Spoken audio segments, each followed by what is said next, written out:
Monday, May 6, 2019. Welcome to this edition of Roland Martin Unfiltered, broadcasting from Los Angeles, site of the 12th annual George Lopez Celebrity Golf Classic, benefiting kids affected by kidney disease. We'll be hearing today from the likes of Don Cheadle, Chris Spencer, also Jeffrey Osborne, Anthony Anderson, and of course George Lopez. Still got some news headlines. Avis Jones-DeWeaver will have those for us. Folks, it is time to bring the funk. Roland Martin Unfiltered from L.A. He's got it. Whatever the miss, he's on it. Whatever it is, he's got the scoop, the fact, the fine. And when it breaks, he's right on time and it's rolling. Best believe he's knowing. Putting it down from sports to news to politics. With entertainment just for kicks, he's rolling.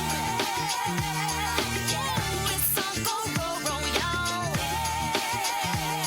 Yeah, it's Roland Martin, yeah. Rolling with Roland now.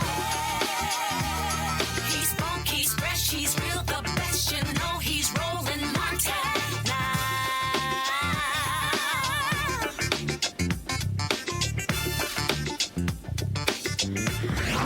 Martin.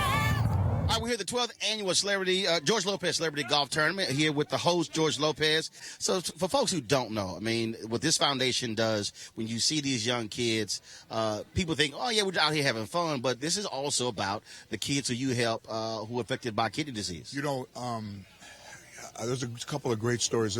I saw a kid that probably looked like he must have been 12, you know, and when he says, I want to be a doctor. And I was like, oh, when you grow up? And he goes, how old do you think I am? And I said, 12? He was 22. And he looked 12, and he doesn't have kidneys. He doesn't urinate. He does it through a machine that he's connected to. So when you see a kid who is optimistic and his health is not very good, it inspires you to want to keep helping kids. I saw this little girl who was very sick and put a wristband on me. She said, as long as you're wearing this, you'll never be sick. You know, so it's wild to see kids that are not well. A lot of times these kids are the ones in their family that aren't sick or the ones in the school, so they feel a little bit removed from everybody else. And that's what we did, and that's what my commitment to this foundation is helping. I'm going to start crying.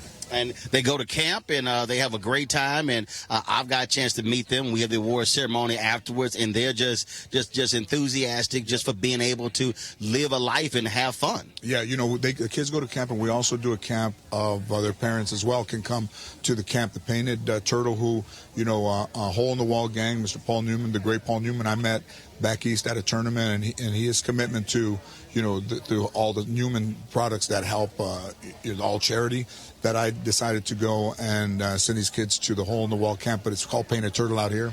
And it's an amazing camp. And every kid that goes there, if he needs medical treatment, every treatment that a child would need is at the camp, so they don't have to leave that camp.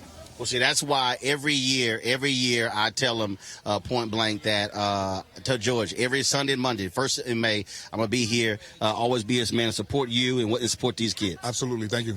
And the cart that we are in, the guy, tell him about this cart.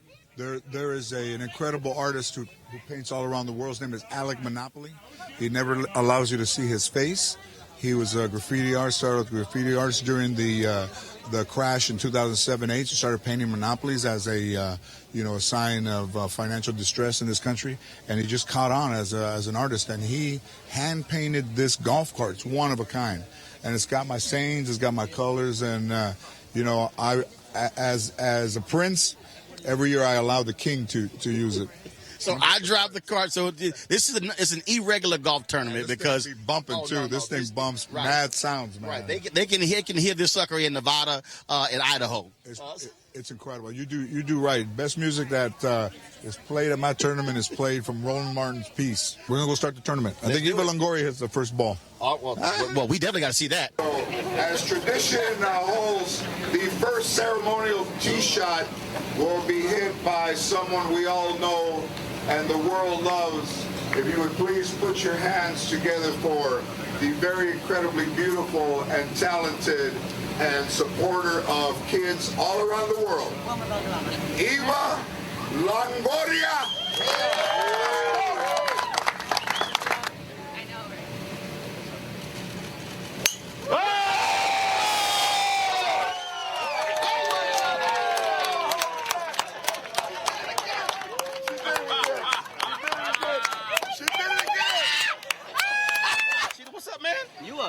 always good to see you here. You too, likewise. It is always an interesting tournament. No doubt. And I tell people all the time, people ask me, oh man, how is George Lopez golf tournament? I said, it's very colorful. Very colorful. If you remember it, it's an amazing thing. You don't always remember it. You always remember it. I always remember it because I don't drink. And, we don't always remember it. Right. And I also always have video evidence and proof. Correct. So folks like, what the hell happened? Oh no, we had a ball. Yeah. Press play. Yeah, you can show it. Yeah. I don't have that luxury. I get home and wifey was like, how was it? I'm like, I think it was okay. Now the first year, it had rained big time, and they made us walk. Yeah. And that's bad. That was rough. That's real rough. I mean, I don't walk when it's nice weather outside. You gotta walk in this mud. I felt like it was a prank. Yeah, because I literally said, "Oh no, we're driving," and I got you because I was interviewing you. He went, "No, I think we're actually walking." Yeah. And I was like, "Serious?" You're like, yeah. Like, well, let me put this camera away. Right. I'm like, I got got camera, I got band. I said, I got 3-4 cameras. Yeah, no. All this sort of stuff. So here's the deal. So obviously, it's fun and stuff along those lines. But we always correspond on social media, and you have no problem letting folks know how you feel about political issues and things along those lines. And then I love it when people try to come at you as if I'm not gonna watch your stuff now because of your opinion. Yeah, that's great. I'm like, you weren't a fan to begin with. You know what I mean? It's like if you're gonna dip off because of someone has a different opinion about how you feel about politics, how you feel about race relations, what have you, I don't really count that as a real fan. You know what I mean? So I'm cool with people expressing their, you want to vote with your dollar. That's fine. I don't really mind that. You know, it's not required that everybody be down with what I think or down with what I put out into the world. And that's what we have. We have the right to express ourselves. Correct? Our First Amendment. Now I use this a lot of time in my speeches, and it is not a diss at all on George Clooney or Brad Pitt or guys like that. But I always say, it drives me crazy when I know the stuff that you've done on the continent of Africa and other places, and it's as if for mainstream folks, as if you don't even exist.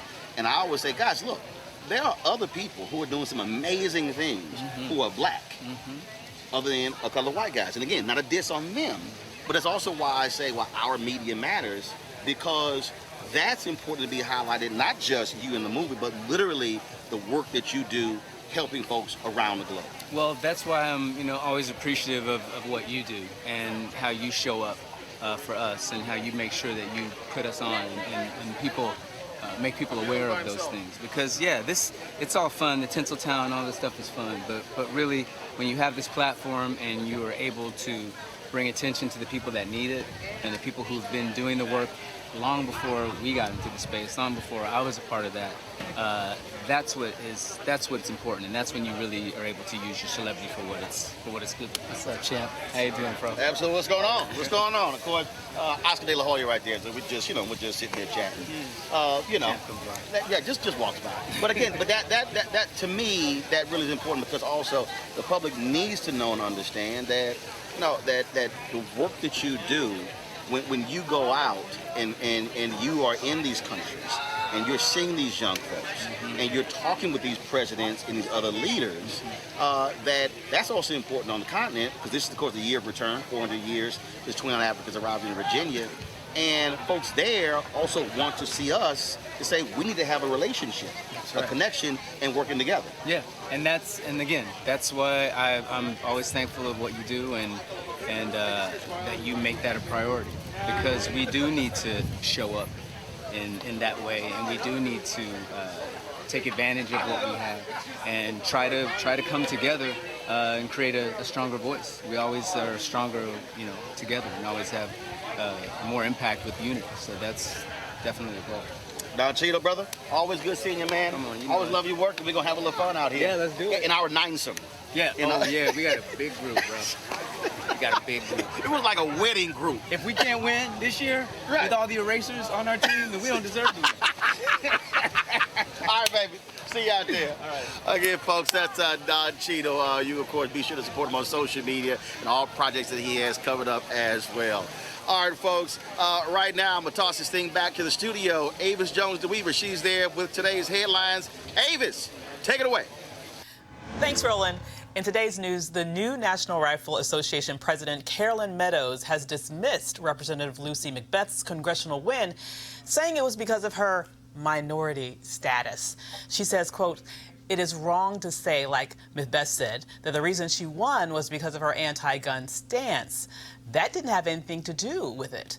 It had to do with being a minority female," end quote.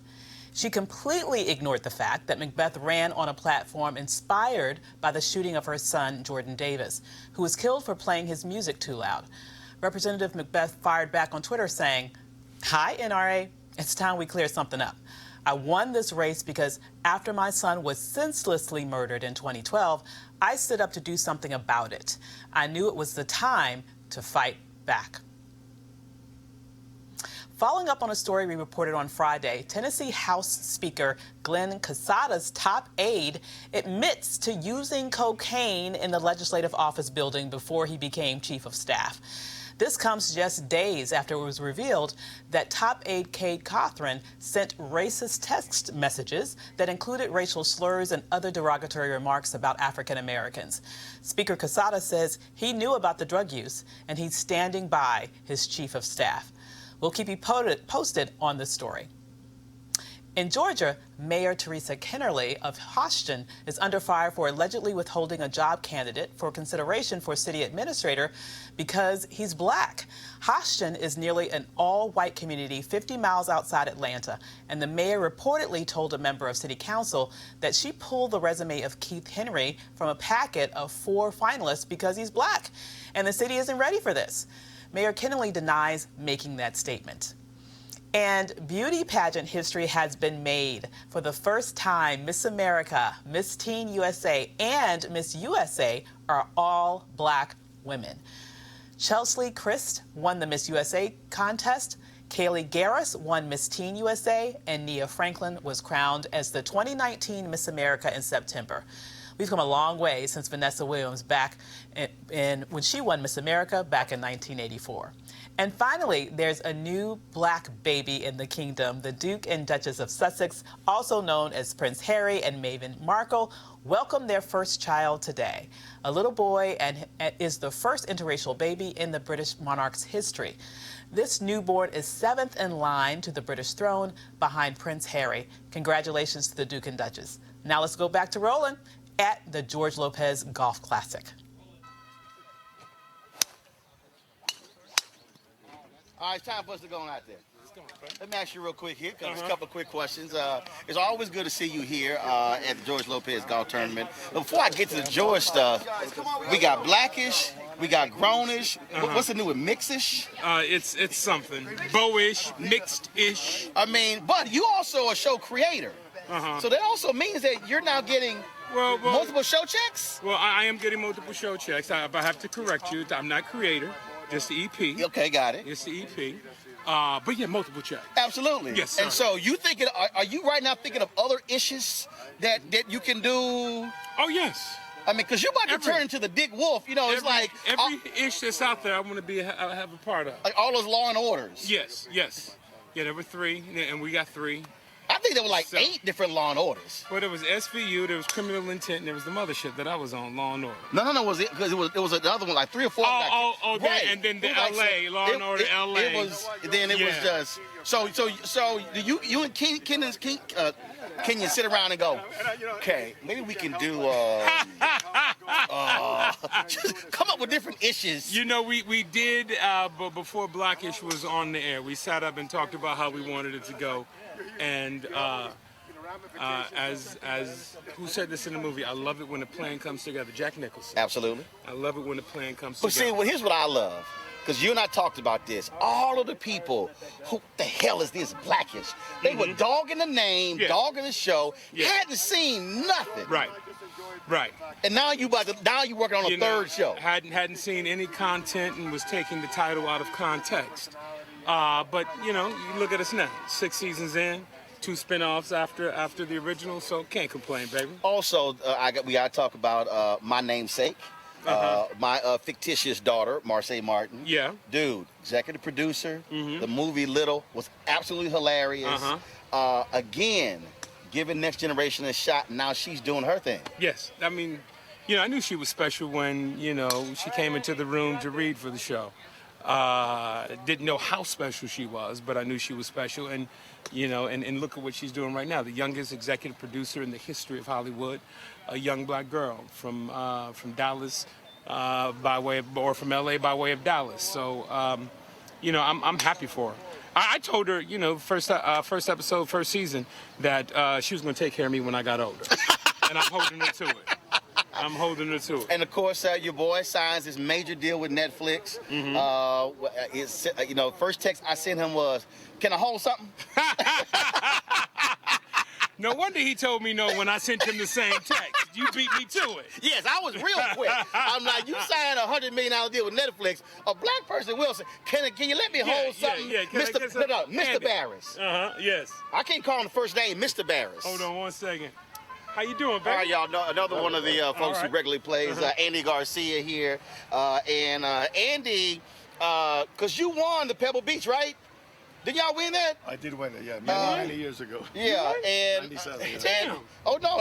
And he comes out here, he's got the whole, and he picks his spot. He goes to the whole thing. He's a professional. Oh yeah, he's a professional now. He's a professional. Yeah. He's professional now. How's your back, man? You good? Back's good. Okay. Elbows fucked. Back's good.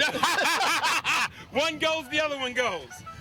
Hey, So again, folks, look, we gotta go tee off. Man, it's always good. Oh, I bet you are. Me too. Always good to see you, man. Always good to see you, Keep baby. doing your thing. Anthony Anderson, right here, Roland Martin Unfiltered. Roland Martin, Unfiltered.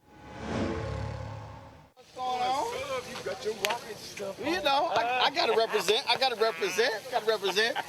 All right, y'all. you, man. All right, y'all. So joining us right now, folks, Roland Martin Unfiltered, Jeffrey Osborne. Yes, I got the rocket stuff. So how many years now have you sang the national anthem to open the Lakers season? Well, I did it 32 years straight. 32 years straight. And I haven't done it in the last few years. Are you serious? Yeah, I had a little run-in with the organization. They kind of messed me up with the Kobe game. Right. So Kobe was retiring, so I go to him and I said, I always do it for you, put my schedule aside. I want to do Kobe's last game because I did his very first game. I said, Gotcha. okay. So it came down to 2 weeks before, and I called. I said, I didn't get the call. They said, we'll let you know in a minute. Then I look at the Bleacher Report, and it says, Flea from the Red Hot Chili Peppers performing Flea, the bass player for the Red Hot Chili Peppers. That's who performed the anthem. So they said, I hope you're not upset and this and that. And I said, no, I'm not upset. Just don't never call me again. And so, wow. And I told myself, because I always put myself aside to do it. Right. And I have a history with the Lakers. Yes. And this is easy to give it to this guy. So I don't know what it was about. Kobe thought I was doing it. I had talked to Kobe. Everybody thought I was doing it, and I didn't do it. So I talked to Magic. I said, well, maybe I'm overreacting. He said, no, you're not overreacting. He said, you should have got that game. And it was the biggest game I've ever seen, because I've done the championship game. Right, absolutely. That game was incredible. So I haven't done it. I did it when Magic became president. He said, man, come back and just do it for me. And I did it then. But I haven't. But I don't do it anymore regular. Wow. Now you still cheer for him? I still love the Lakers. Right. I'll always love the Lakers. So basically, so Kobe retired. So they ain't made the playoffs since you stopped doing it. Yeah, they hadn't made the playoffs while I was doing it. Oh, for a gotcha. while. Gotcha. Well, see, somebody asked me, they were like, why you wear your Rocket stuff? I said, I love to sit here and, stick it to LA fans. Like, last year, my Astros beat the Dodgers. And so I had all my stuff on. Yeah, so this year, I said, I'm going to go ahead and wear the Rocket stuff. There you go. I got to. They pulled it off last night before last. Finally decided to go to the basket and go old school basketball. So I take out them damn long three-pointers. It's going to be tough, though, getting by those Warriors. Yeah, but, bottom line I think they're the only team that could. Oh, I agree. I think they're the only team that could. Yeah, I don't think Portland and Denver can do it. No. I don't think they can do it. No. They can do it. Yeah. Now you're here, of course, just like I am every year, and we always do your classic as well. And I'm telling y'all, this guy's always at my classic. And we have a great time. So what would you say is the difference between George's tournament and yours? Well, the biggest difference is mine is in Rhode Island. Right. So it's harder to get people to travel 3,000 miles. Okay, let me say this here. Well, Jeffrey's really said he has to import black people. I gotta fly people. You've got to import black people. George just has to fly you. I got to fly like 30, 40 more He'll fly me. people. I fly myself. But he got black people he can draw from. Jeffrey lives all right. The population of Rhode Island increases every August at the Jeffrey Osborne Classic. But this year's in July. I got the email from your dog. Yeah, and it's back in Rhode Island. Oh, really? Not at Foxwoods this year. Okay. Yeah. We went back. Foxwoods had a big, the CEO passed. Oh. And I had a 2-year contract with them, and he passed, and then they turned it over to a tribal member, and the tribal member is trying to cut money to save the tribe. See, that's what happens. Got it. They shouldn't have him. So you're going back I'm taking it back to Rhode Island. I have more support in Rhode Island anyway. And of course, it was that's where you're from. That's where I'm from. That's home as well. And all the charities are from Rhode Island still. Gotcha. So I'm going to bring it back to Rhode Island. And that's the thing that people don't realize. One of the reasons, and again, people watching, they may be thinking, we're just talking about, golf with it. But the reality is, you have kids who are directly impacted by the money raised from this tournament and your tournament as well. Right, exactly. And that's what it's all about. It's about, I feel better going home and giving back rather than being here. And so everybody has a tournament in LA. So for me to go back home, it definitely has more impact for me, and it's nice to be able to give back. It's something my mama taught me. And last year, we did not have the softball tournament because you literally were causing a whole bunch of people to have to go to rehab. There were some injuries. Yeah, some. Let's see, James Worthy, Johnny Gill. Johnny pulled his ass muscle. Yeah, he did. And he keeps trying to say he didn't. Oh, no, he but did. we were all there. No, and you had to call the doctor. I had to take the doctor. Yeah, Johnny Gill pulled his right ass muscle. Yes, he did. Because he wouldn't stretch before the softball. Right, exactly. So now, what is the bowling? No, we did bowling last year. We're not going to do it anymore. We're just going to have the comedy show this year. Right. Comedy show and then the He trying to make sure nobody get injured. Yeah, because they probably injured shoulders playing bowling. They're doing bowling as well. Now, follow you on Instagram. You did all kind of touring, but did you also drop a new project? It's been a year almost now since the new project was out. Right? It's called Worth It All. Worth It All? Yeah, exactly. Now, I got to ask you this, and this will be the last question here. Is it hard, though, to have so many hits and your fan base wants to hear just the hits, but you're still an artist who wants to put out stuff? Like the OJs just dropped their last studio album, and it's a new album. And so, an artist, you still got stuff that you want to do that's new. That's right. But I always feel that doing too much new stuff loses an audience, because they came to hear your hits. So I hate to go to a show and some artist does their whole new album. No, you're right. So I may do 1, 2 at the most from the new album, but I try to give people what they came for. They came to hear the hits. All right. Jeffrey Osborne, always good to see you, baby. Oh, I mean, that was a fun out here. Oh, yeah. All right, we'll do the woo-woo out there. Appreciate it, baby. All right, now. Yeah, Jeffrey Osborne there, folks. Again, lots of folks who are here at the George Lopez 12th Annual Celebrity Golf Classic. Going to go to another break right now, and we'll be back right here. Roland Martin Unfiltered. Back in a moment. Roland Martin Unfiltered, youtube.com/Roland S. Martin. And subscribe to our YouTube channel. There's only one daily digital show out here that keeps it black and keep it real. It's Roland Martin Unfiltered. See that name right there? Roland Martin Unfiltered. Like, share, subscribe to our YouTube channel. That's youtube.com/Roland S. Martin. And don't forget to turn on your notifications so when we go live, you'll know it. First and foremost, this is what I try to explain to people that's a little bit different about this tournament. Normally when you play golf tournaments, you have 4 to 5 people in a group. Right.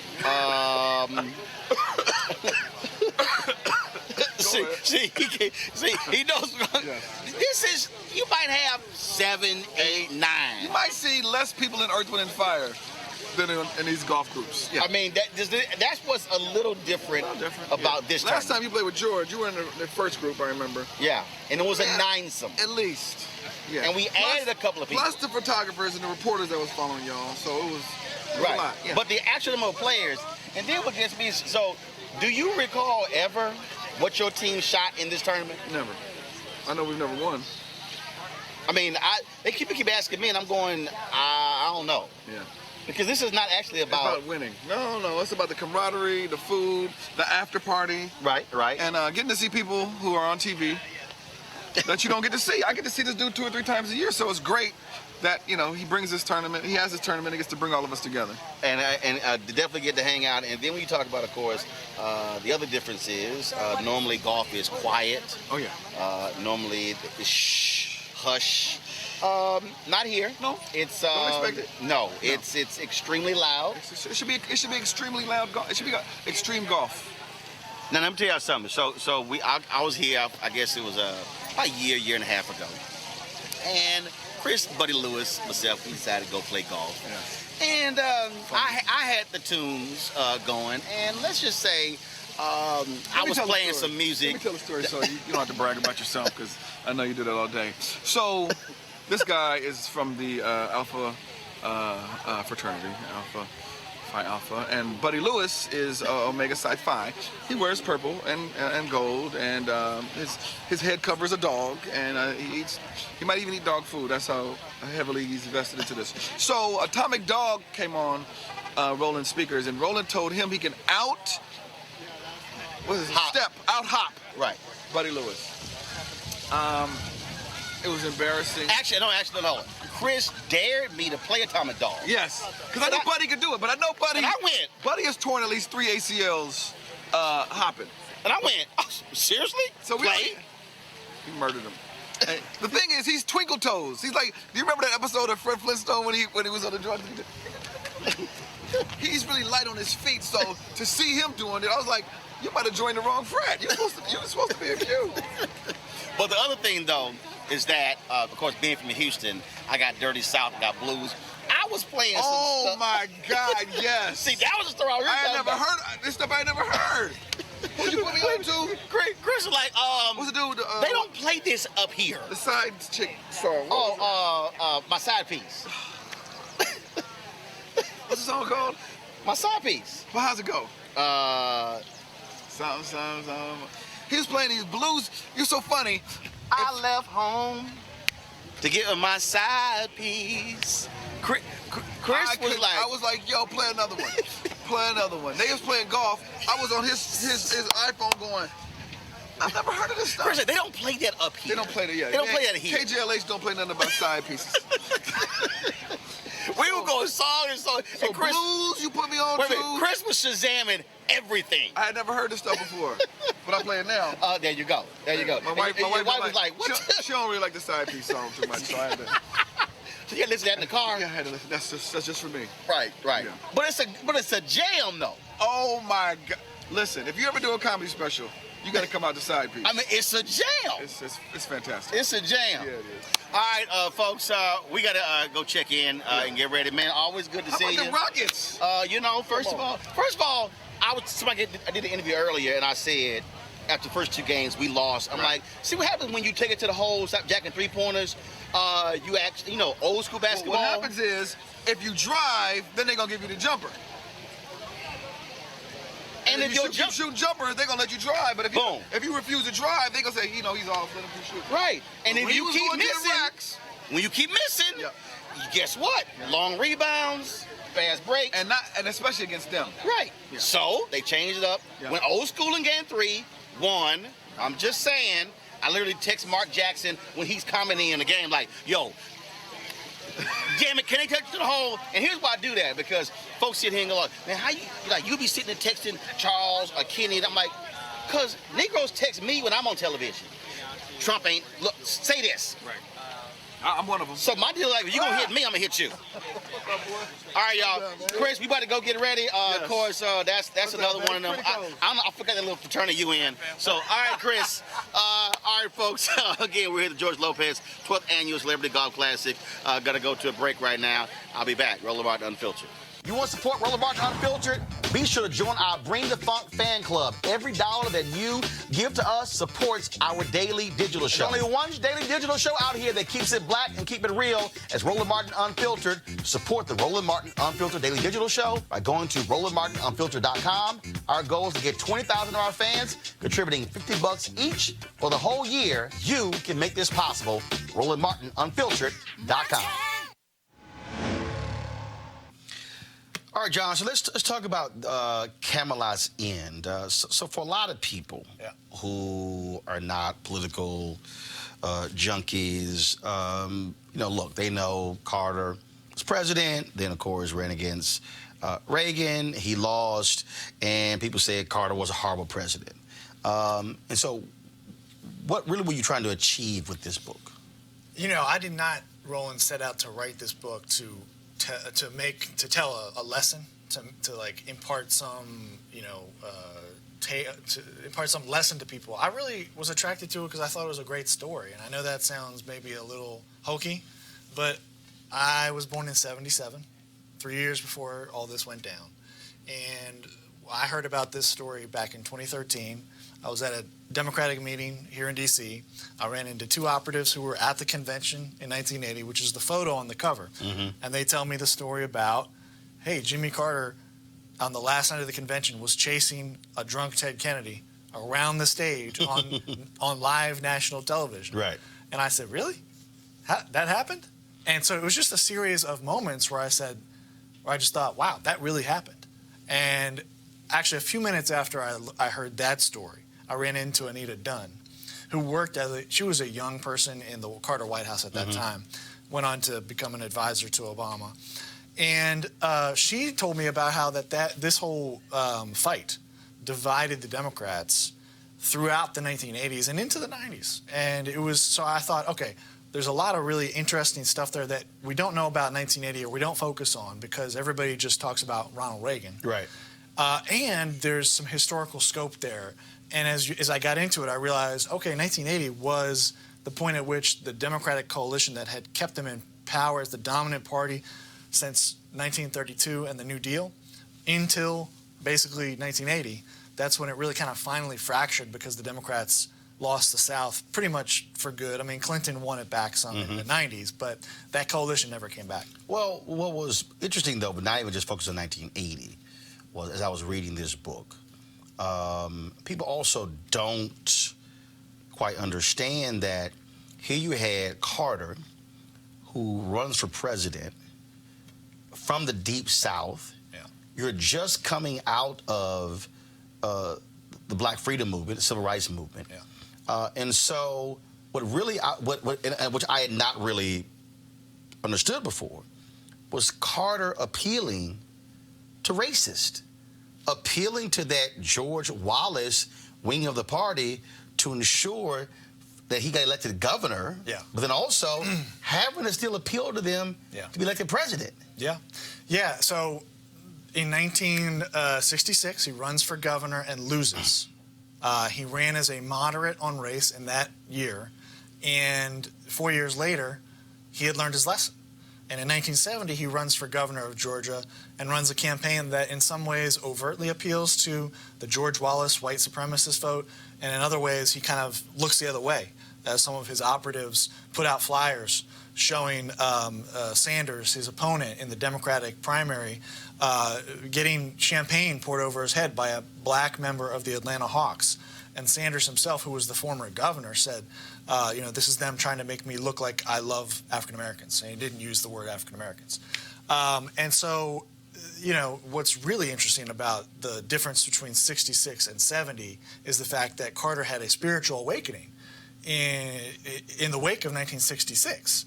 He spent time knocking on doors and proselytizing on behalf of a Baptist church up in Massachusetts, and had basically a born-again Christian experience during that time, while he was also reading Christian philosopher Reinhold Niebuhr, who allowed him to kind of wed a realpolitik, pragmatic lens to this sense of I am divinely sort of, sent out to be a politician.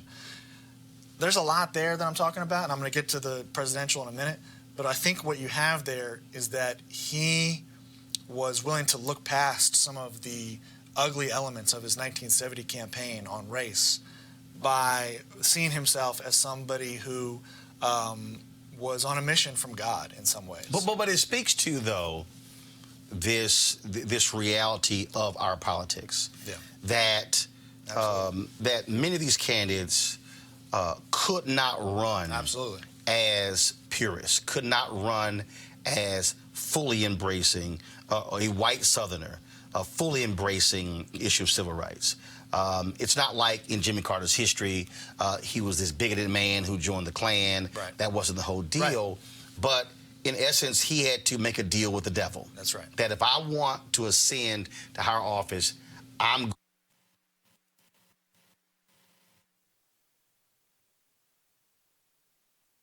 It's going to be another white guy who will. If I don't, there will be a real racist who's the governor. And in fact, when Carter wins this election, there are reports he was not happy with the campaign that he had to run. He was a little depressed about it.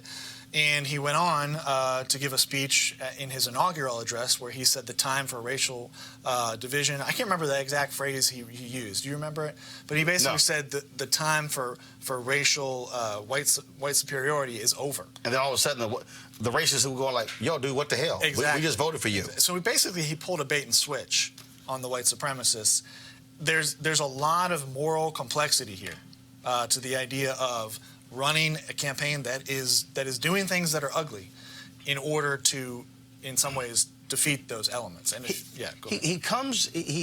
when you think of Jimmy Carter today, people think of quiet, soft, meek, Habitat for Humanity, him still teaching Bible study. But the reality is, I mean, this was a hardcore,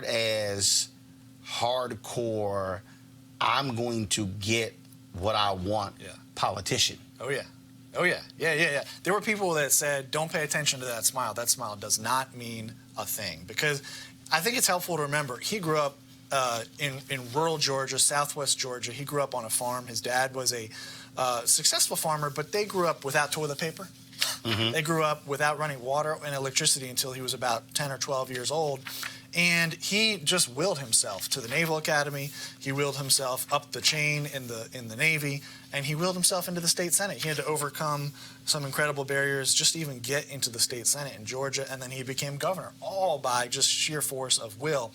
And when you add in the stuff that he incorporated into his worldview through Reinhold Niebuhr and that philosophy, you have iron will and then a sense of divine mandate. And the chapter on Hunter S. Thompson, where he talks about Carter giving a populist speech, where this is as governor after he's elected. Right. He's telling the establishment in Georgia, basically, when Martin Luther King came here, you didn't embrace him. You viewed him as a disgrace and as horrible. Mm-hmm. That was a speech that Hunter S. Thompson then took and played for people around the country as an example of how when Carter wanted to be a hard-edged politician, tough as nails, he could do it. Now, half his book is Jimmy Carter. The other half is Senator Ted Kennedy. Yeah. And I saw the movie Chappaquiddick. Yeah. I read other books as well. But reading this was the first time I really, in reading it, got an understanding where Ted Kennedy had no clue why in the hell he was running for president. I mean, just reading that transcript, how he just could not answer basic questions. Mm-hmm. It was as if a guy was running, we talk about divine order, it was sort of like, this is owed to me, but it was also a curse. It was, and I'm just going, was he that bad at answering questions? Mm-hmm. That was just wild. Yeah, and the Mudd interview, Roger Mudd was the CBS reporter who interviewed him, and everybody remembers that he had a bad answer to the question of why do you want to be president, which is what you're basically getting at right now. He couldn't answer it. Yeah, but I think his answer to that question was kind of boilerplate, and everybody talks about that answer as so terrible.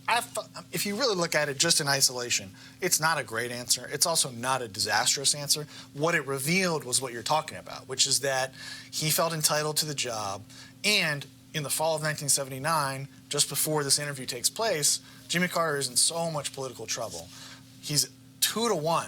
Democrats favor Kennedy over Carter. And everybody is basically saying Kennedy is going to have a cakewalk to the nomination. So Kennedy walks into this interview basically thinking, I've got this nomination in hand. I don't have to really think that hard about it. He's also being driven, as you alluded to, by the pressure from the Democratic Party to rediscover the magic of his brothers. And it's these ghosts of his brothers that are kind of hanging over him, driving him forward into something that I don't think he was really sure he wanted to do or could be good at. Well, first of all, you'd already established, look, he didn't want to run for United States Senate. Right. But Dad was making what Dad said. I paid for that seat. Right. You're running for it. Right. And so here was a guy who his whole life was, the short, fat, chubby one, the one who really wasn't that smart. And it was sort of like, no, you're going to do this. You were forced into it. And so even though you reflect on him being the lying of the Senate and everything,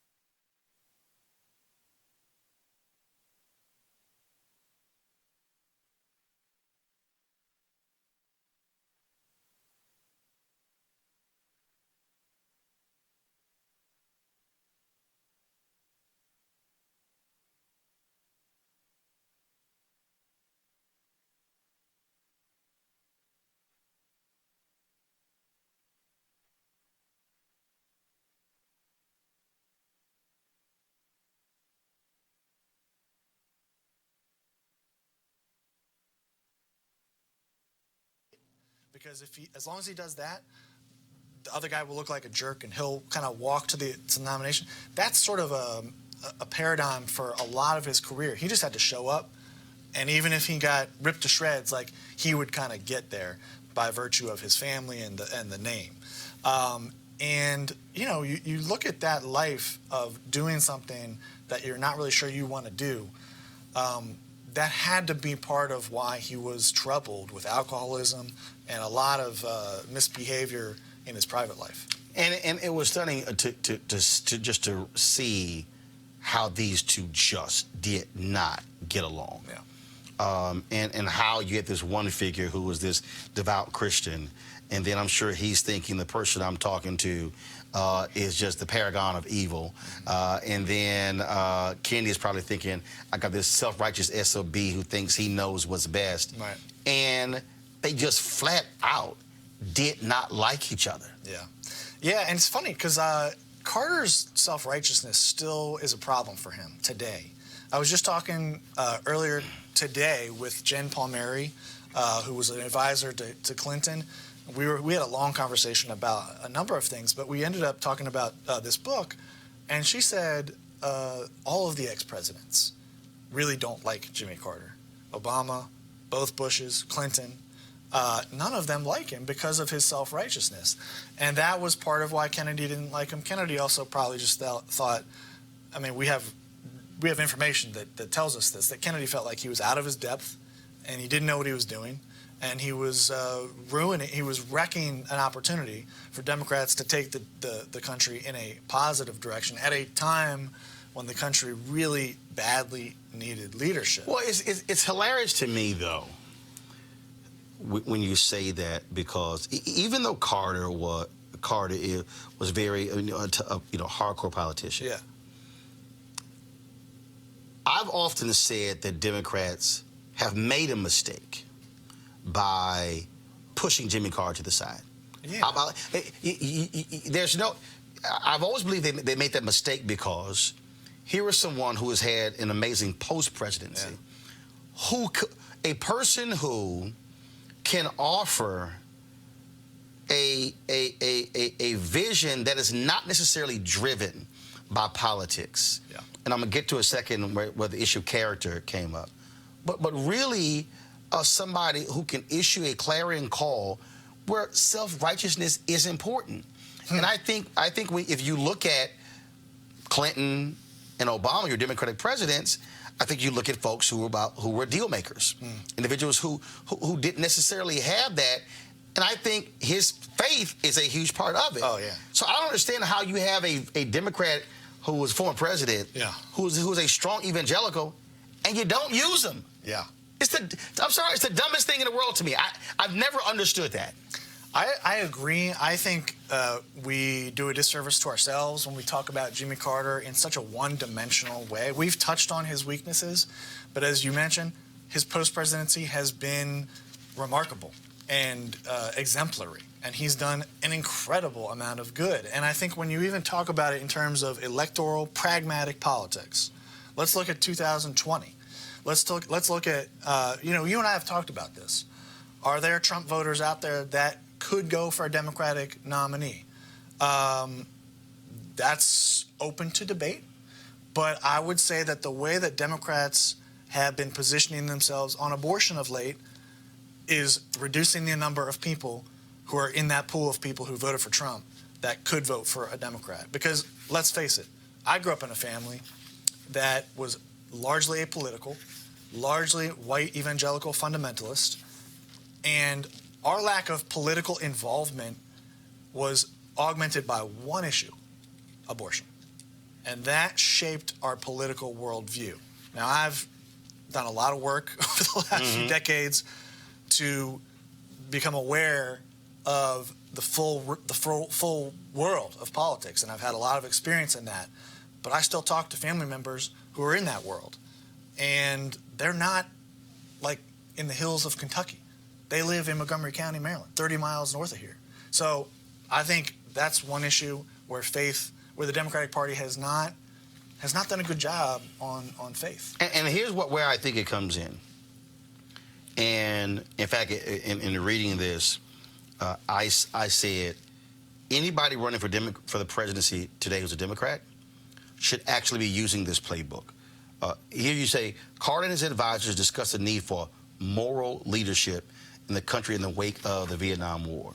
And then as you continue, he talks again about the idea of moral leadership with Nixon, the issue of character. Yeah.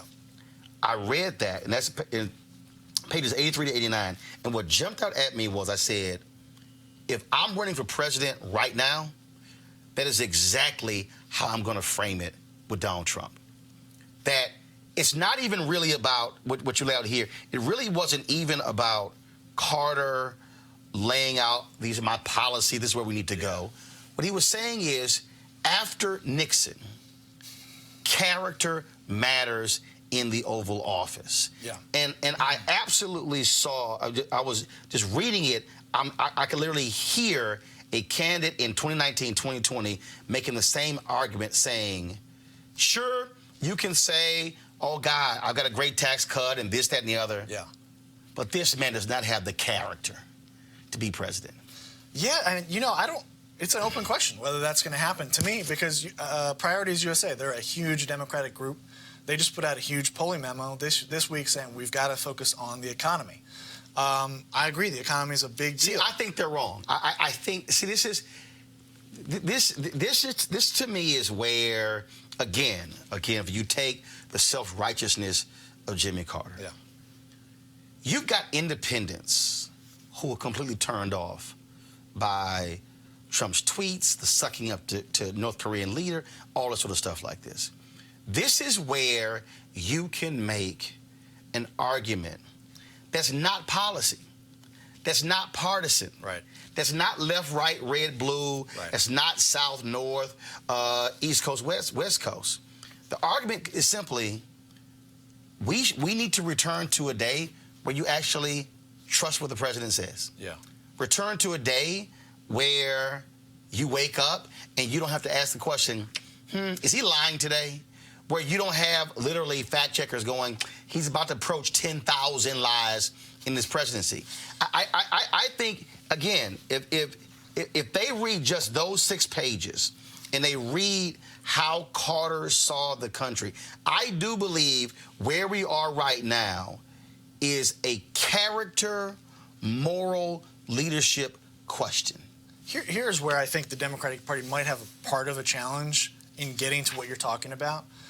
Their coalition is two big constituencies in the Democratic coalition are upper educated, suburban whites and African Americans, right? The African American community has a long history of deep, sincere faith, largely Protestant Christian. Younger generations, maybe a little less so, yep. But largely still that's a big flavor of the African American community. The upper educated white suburbans, increasingly not as much religious. And so I think there's a challenge there for the Democrats. So that's why I think it's split, though. Yeah. I think when you make the character argument and the moral leadership argument, you're not making a faith argument. Okay. What you're making is an argument that return to an America where you want your child to be proud of who is president. Yeah. Return to the day when, no matter if they were Republican or Democrat, you didn't wake up saying the president's a liar. Yeah. Return to the day where it did matter if the president slept with a porn star. See, I'm not making a faith argument. Yeah. I think what jumped out at me was, if you're making a moral character argument, I think what you're saying to America is, we've got to get away from what you guys did, and that is, damn a strong president of moral character like Obama, and let's elect a heathen. And I think Republicans are embarrassed by this guy. Oh, yeah. I think certainly independents and Democrats, women as well. I just think if Democrats try to make this a complete policy deal, you're losing the piece where people say, yes, I appreciate the tax cut. Yes, I might like this. Yes, I might appreciate these type of judges, but I simply cannot tolerate the integrity and the character of the person. I just think that that's a thing that if they would read that and understand where Carter was coming from, they would have the ability to, I think, to appeal to some people. Yeah, I agree. I think one of the questions would be how compelling and powerful that message can be without faith, which drove Carter. And it's an open question. I'm not arguing that you can't have a powerful moral message without a sort of faith component to it. I think faith component adds a lot, though. Oh, absolutely. Yeah. As well, because it serves as the foundation of who you are. Yeah. You going through this primary, here you got Kennedy and Carter. They're going after each other. And what was crazy to me is reading it, and Carter just dusted Kennedy. And Kennedy wouldn't give up. It was essentially him saying, I'm going to be the complete thorn in your side. Yeah. No matter what. Doesn't matter how bad I'm getting beat. Doesn't matter. Whatever the heck, I'm not quitting. Yeah. Yeah, and you know, one person who predicted that Carter was going to whip Kennedy was Henry Kissinger, which is kind of an interesting, little note of history. Carter certainly did things strategically to whip Kennedy, but Carter got a huge assist from the Ayatollah in Iran, because when the hostages were taken this was 3 days before Kennedy announced his candidacy. The hostages in Tehran are taken at the embassy, and overnight, the Iowa caucuses, which are in January, go from Carter versus Kennedy, and now all of a sudden it's Carter versus the Ayatollah, because the voters are looking at this as rally behind the President of the United States. They're looking at this as, if I don't vote for Carter, then I am sort of weakening him at a time when we all need to be behind him as he goes up against the Ayatollah of Iran and the fundamentalists in Tehran who have our people in prison, basically. And so that really made it hard for Kennedy to do anything. He couldn't criticize Carter. He couldn't really talk about the hostages. He couldn't get in the news. And so I was not the best place for a celebrity politician from the Northeast anyway, especially with his background and his baggage. And that just made it really tough sledding for him. When you take us through going through those primaries and then going to the convention, the whole reset with Kennedy, money and everything along those lines, it was compelling to see how deeply wounded Carter was and how, in many ways, he was desperate for the validation of Kennedy. He was desperate to not only say, I kicked your ass, but also he needed Kennedy to say, yeah, he beat me, we're in this thing together. And the fact that Kennedy wouldn't give it to him. I mean, that, as you described that scene of Kennedy's speech, and then when Carter gets a nomination, and then the limo comes, and he's taking his time, and he's bringing everybody else up, and how his whole deal was, I don't give a damn about this guy who's the president. Right. No, and one historian said it was like Kennedy had showed up at the wedding of his chauffeur with Carter, the incumbent president, who had just given his acceptance speech after winning renomination, as the chauffeur. And, you know, Carter wanted to have the pose, as you mentioned, of hands together with Kennedy. And Kennedy made him chase him around the stage for a good 5 minutes. There are conflicting reports about whether Kennedy was drunk. I have come to believe that Kennedy had definitely been drinking. Bob Shrum, who's probably a mutual friend of ours, says, maybe not, I don't know. But you're looking at me like, no. But Bob Shrum was with Kennedy, and he insists that he wasn't drunk. I've come to believe that it was probably the difference between 2 Jack and Cokes and like 5 Jack and Cokes. Right. You know? But yeah, I mean, it was probably the most humiliating moment of Carter's political career. So if you think about that whole dysfunction between Carter, Kennedy, tearing apart the party, opens the door for Reagan to win. Right. What can Democrats today learn from this?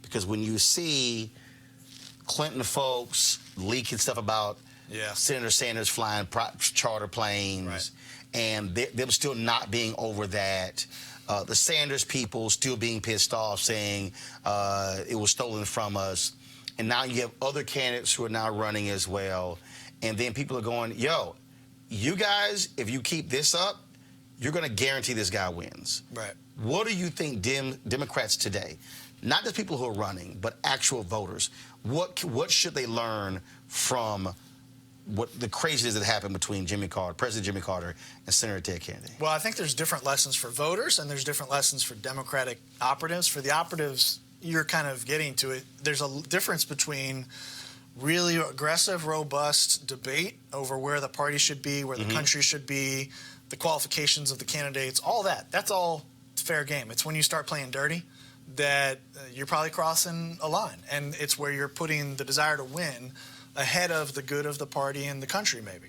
I think that's one lesson. I think for the voter, it's not really that different from what I would say to them most of the time, which is keep your eye on the ball. I don't think you really need to read too many stories about which operatives are signing up for who. Keep your eye on which issues you think are most important to the country, and do your homework. Look at what the candidates are saying about the top 5 issues to you. Educate yourself, because it's all out there.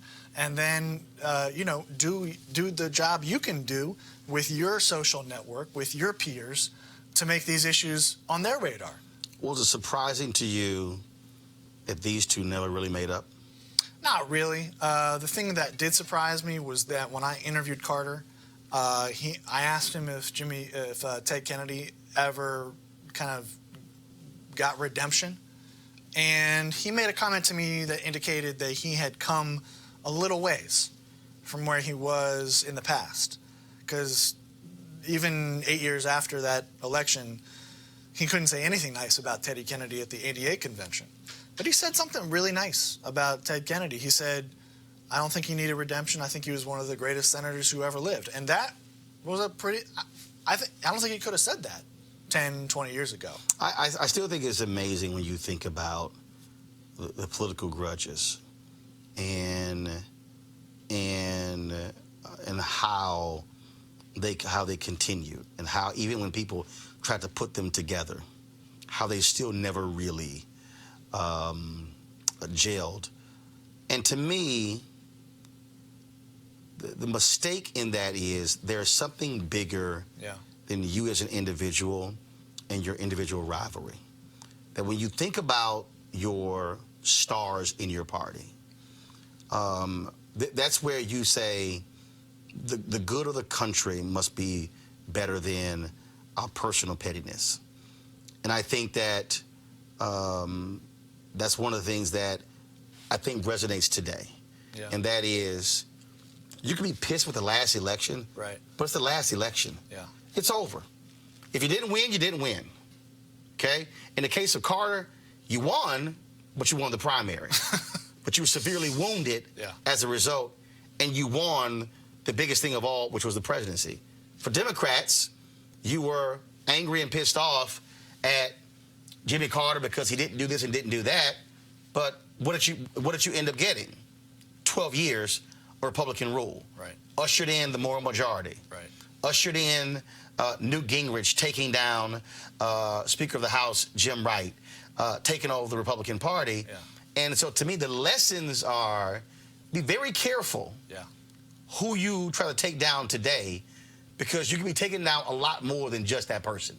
Yeah, I mean, I don't. You've definitely. We've both been around long enough, I think, to not be super surprised by the fact that people's egos can override their better judgment, right? I mean, it's just human nature. I think it speaks to the amount of character that's actually needed to do what you just described. The character is needed in the candidate, and the character is needed in the staff. Mm-hmm. Because you might have a candidate with character who's got staff saying, F that guy. Yep. But if you've got both character or candidates and campaign staff with character, you can do the really hard thing, which is to overcome your own personal squabbles. But it's hard. It's hard. I ask every author this: what was your wow moment in the research in this book? What was that one thing where even you were like, "Yep, wow, that's crazy"? Either I didn't know it, or it shocked you, surprised you, blew you away. Well, I mentioned the story at the beginning. I was surprised. I was shocked at that of on the stage. I was shocked that Hunter S. Thompson called Carter one of the three meanest men that he had ever met, because that's just not how we think of Carter. I think in a more resonant way, the thing that really surprised me in a deep way was when I began to look at their backgrounds. And I saw how different they were. Yep. How radically different they were. And if you buy the book and you look at the photo section, the very first page of photos shows Carter at age 10 or so on his farm, no shirt, no shoes, and the picture quality is terrible. And underneath that is a picture of Kennedy at almost the same age as part of a much bigger family in London, dressed to the nines, living in J.P. Morgan's old house in London.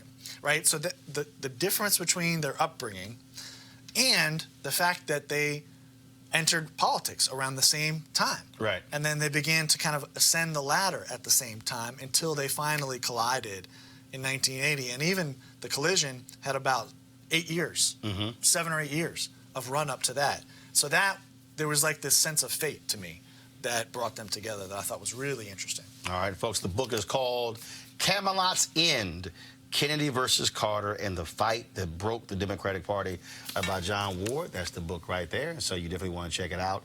I probably read it in about a week.